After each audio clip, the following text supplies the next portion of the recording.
Hello, everybody. It's your pal Tezra Mogas.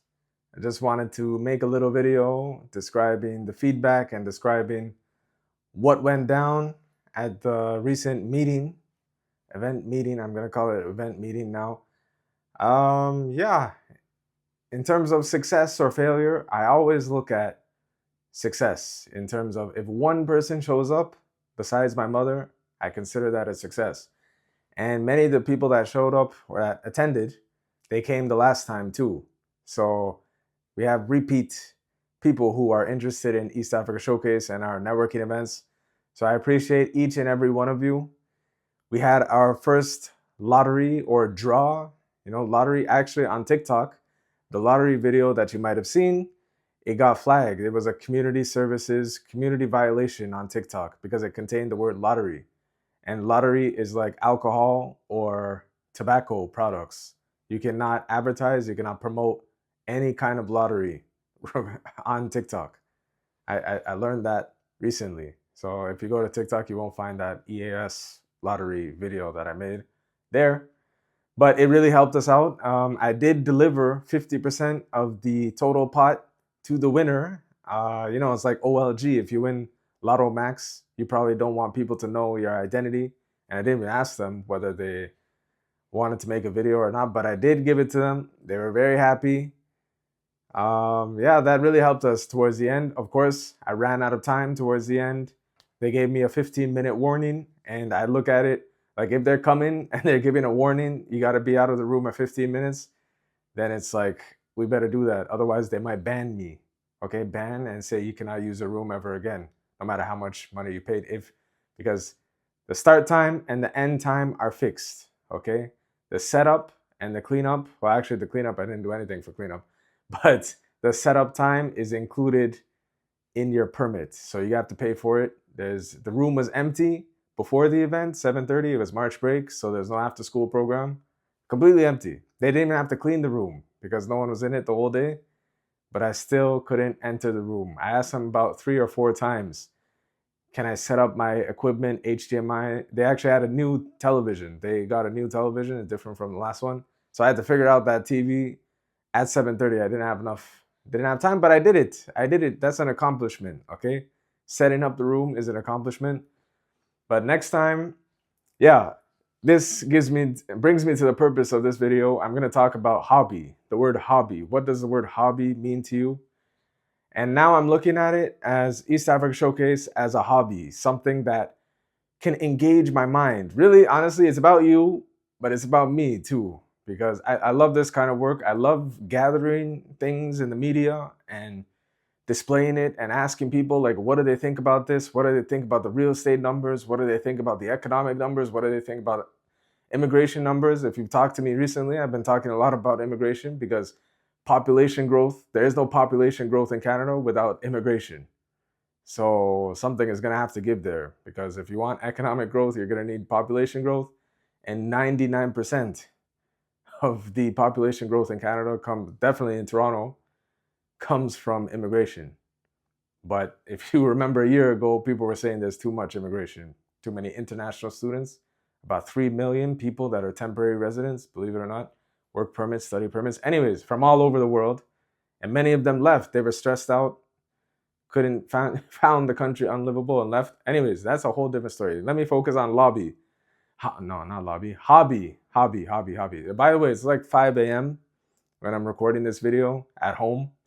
The last video I did at home was about the Toronto Community Housing Program, B3, B Build Brand Program. I got some negative feedback on that. They were saying, why are you saying so many negative things? It was a 39-minute video.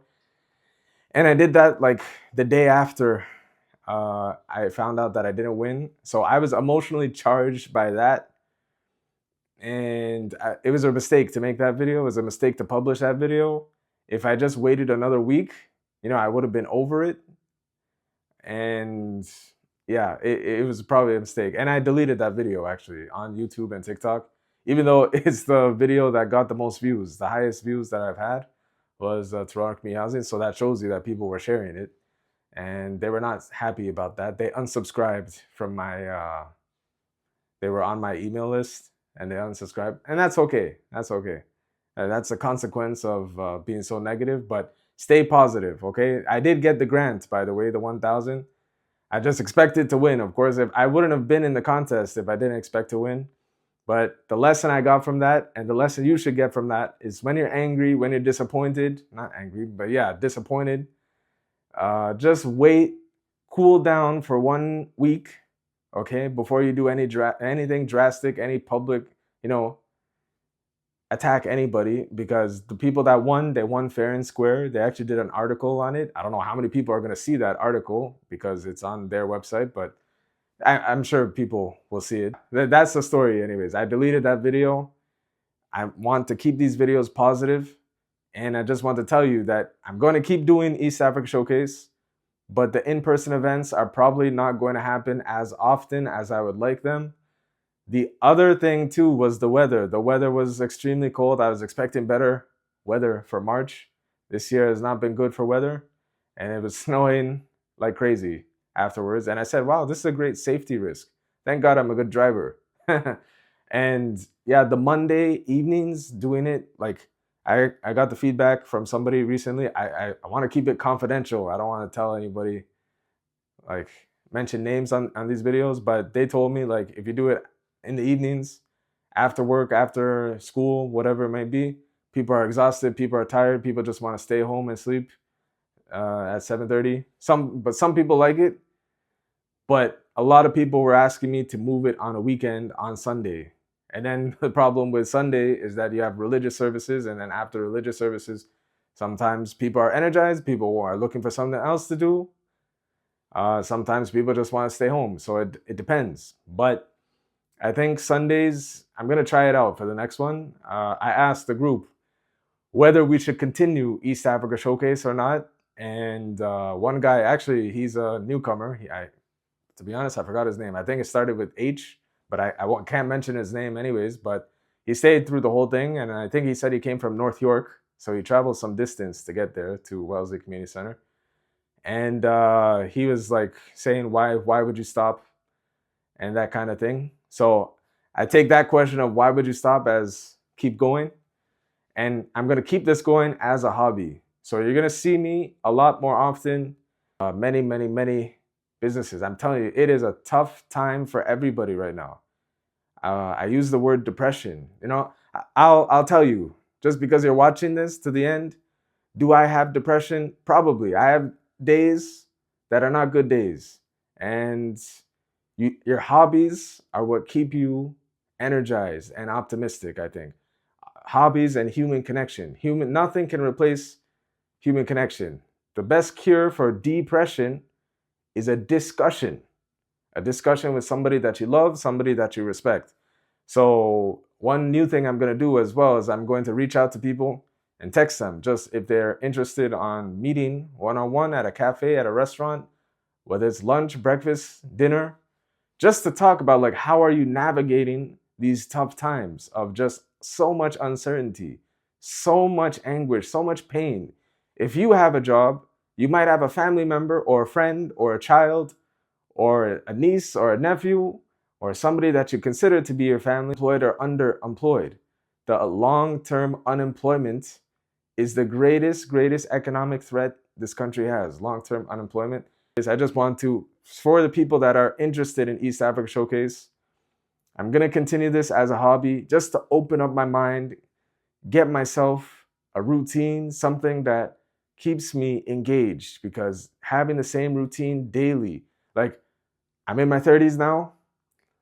Many people in their 30s, that's when you really start to question, like, what is my purpose in life? What is my purpose in life other than to just make money, to stack thousands of dollars in a bank account? If you get hit by a car, whatever number is in your bank account, you're not going to be thinking about that. So yeah, my recommendation to you is to have a hobby, something that keeps your mind engaged and something that you can do outside of your work, outside of your school, outside of being with your family, to help others, because that's all we have in life. We exist to help people live a better life, to improve others a lot in life. I appreciate you watching to the end, and I hope you have a great day. Thank you so much.